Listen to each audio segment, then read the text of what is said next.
Hey guys, welcome back to my channel. Today I wanted to talk about the most popular CeraVe cleansers that I have tried and review them compared to one another and from the perspective of someone who has oily and acne prone skin. If you enjoy this video, then please be sure to give it a thumbs up and subscribe down below for more skincare content. But let's get right into it. So first I want to talk about the Hydrating Facial Cleanser from CeraVe. So this cleanser is marketed for people who have normal to dry skin, and it is a gel base, but it doesn't foam up at all. It gets almost a little bit milky as you rub it into the skin, but this truly is a very gentle cleanser. It is marketed for sensitive or dry skin, and I do think that that is very accurate. You won't have any niacinamide in this, so if you're sensitive to niacinamide with the stinging, then you don't have to worry about that with this product.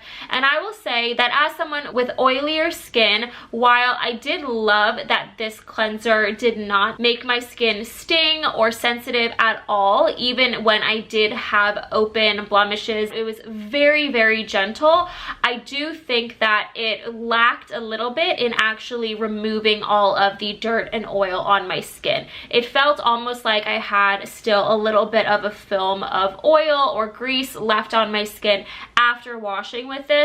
But if you, for example, don't have oily skin and maybe you wear no makeup and also have very sensitive skin, then I do think that this is a really good option. Or if it just happens to be a very sensitive time for your skin in the moment, then this one is good to keep on the back burner for those times when you want something that is super gentle on the skin. But ultimately, I would not recommend this for someone who is more oily and acne prone. I just don't think that you will feel that your skin is completely cleansed enough to prevent more acne. Okay, so next up, let's talk about the Foaming Facial Cleanser. This is kind of the sister product to the Hydrating Cleanser, except it is marketed towards more oily skin types. It does say normal to oily skin, and it does actually foam up. So you will be getting a little bit of that nice foaming action. It won't just stay like a milky texture throughout the wash. This cleanser also differs from the Hydrating Facial Cleanser in that it does have niacinamide in it, and I will say that I do notice a little bit of stinging with this cleanser if I have open blemishes. If I do not have open blemishes on my face, then it is very gentle but still very effective. However, if I do happen to have a cut or something that I might have picked at, then this does sting a little bit, and I think part of that has to do with the niacinamide. I've noticed other products that I've used that have niacinamide in them, like moisturizers, I can get that stinging sensation as well if my skin is going through a little bit more of a sensitive time period. But this cleanser is very effective at getting rid of oil and makeup as well off of the skin, so you feel really nice and clean. But I don't think that it strips the skin too much, which is really great and obviously what you want from a cleanser. Personally, this is my go-to cleanser for every day and night. I have tried the Dr. Bronner's Pure Castile soap, the liquid soap that is very minimalistic and simple. That one is extremely stripping and drying, whereas this is not nearly that stripping, but still very effective, like I said, at getting rid of makeup like mascara, even some waterproof makeup. This is really effective. Okay, so next up, let's talk about one of their cleansers that is actually advertised for acne prone skin, and that is the Acne Foaming Cream Cleanser. So this formulation does foam up like it says in the name, but it has benzoyl peroxide in it as well. It has 4% benzoyl peroxide, which is a moderate to lower amount of benzoyl peroxide, especially for a wash-off formulation. And this is a very gentle version of benzoyl peroxide. It doesn't sting too much, it doesn't irritate too much, but as I've mentioned in other videos of mine, I personally find that leave-on benzoyl peroxide treatments like a 2.5% benzoyl peroxide gel from the Neutrogena Stubborn Acne line, for example, tends to be much more effective at actually keeping acne at bay. And I've tried pretty much all of the benzoyl peroxide cleansers. I don't hate any of them, but I do think that the leave-on treatments are a little bit more effective, even in a lower strength. But about this cleanser itself, I don't think it foams up the best on the the skin when you're actually using it. So I didn't even love it when I was going through the phase of wanting to use a benzoyl peroxide cleanser. I would actually much prefer the panoxyl versions in the 10% or in the 4%.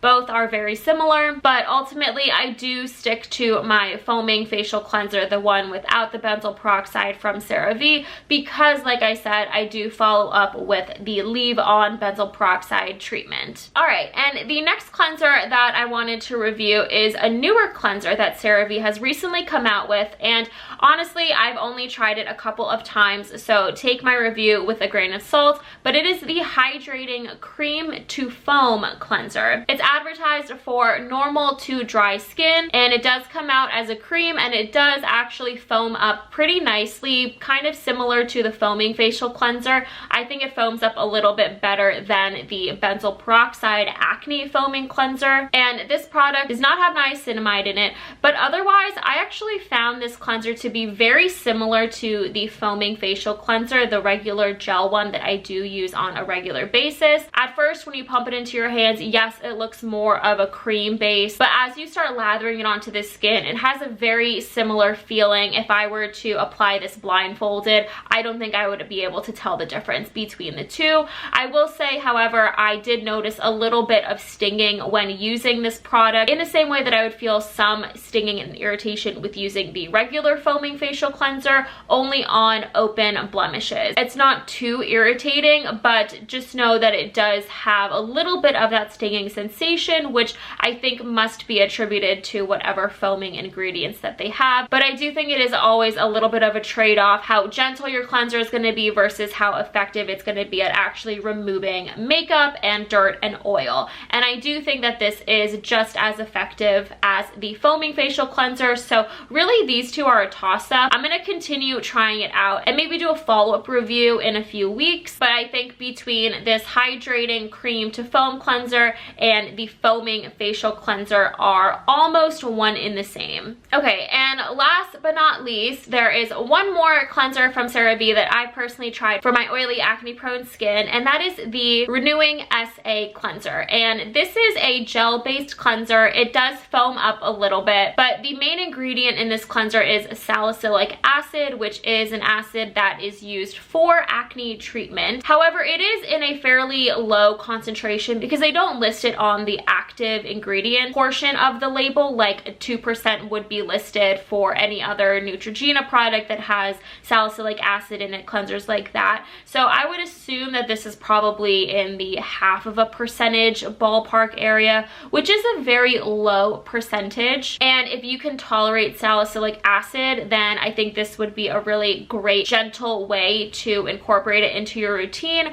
But as I've stated in previous videos, if you've seen any of my other acne or skincare related videos in the past, for me, salicylic acid just does not work effectively. It's pretty irritating, and ultimately, I don't see any benefit from using salicylic acid, or not nearly as much as using a benzoyl peroxide product. So I tend to experience the same amount of irritation as I would with salicylic acid as benzoyl peroxide, although a different type of irritation. Salicylic acid is a little bit more of a stinging irritation, and benzoyl peroxide is more of a lasting dryness, flakiness kind of irritation. But again, I've tried so many different salicylic acid cleansers and leave-on treatments onto my skin, but if I were to replace my benzoyl peroxide product with a salicylic acid cleanser instead, I just have noticed from the past that I don't really see my acne clearing, or it will come back after stopping my benzoyl peroxide. But if you are someone who knows that salicylic acid is effective for your oily acne prone skin, then I do think this is a really gentle and effective option. All of CeraVe's products are fragrance free and they have ceramides in them, so they are generally recommended by most dermatologists, pretty much anything in their lineup. This is just one that I probably won't repurchase when I finish the bottle. But that is all that I have for you guys today. Please let me know down in the comments which of these cleansers are your favorite for your skin type. I love to hear about different skincare routines, and I'm always trying to perfect mine, so definitely let me know down below. And once again, give this video a thumbs up and subscribe so I can see you in my next one. Bye.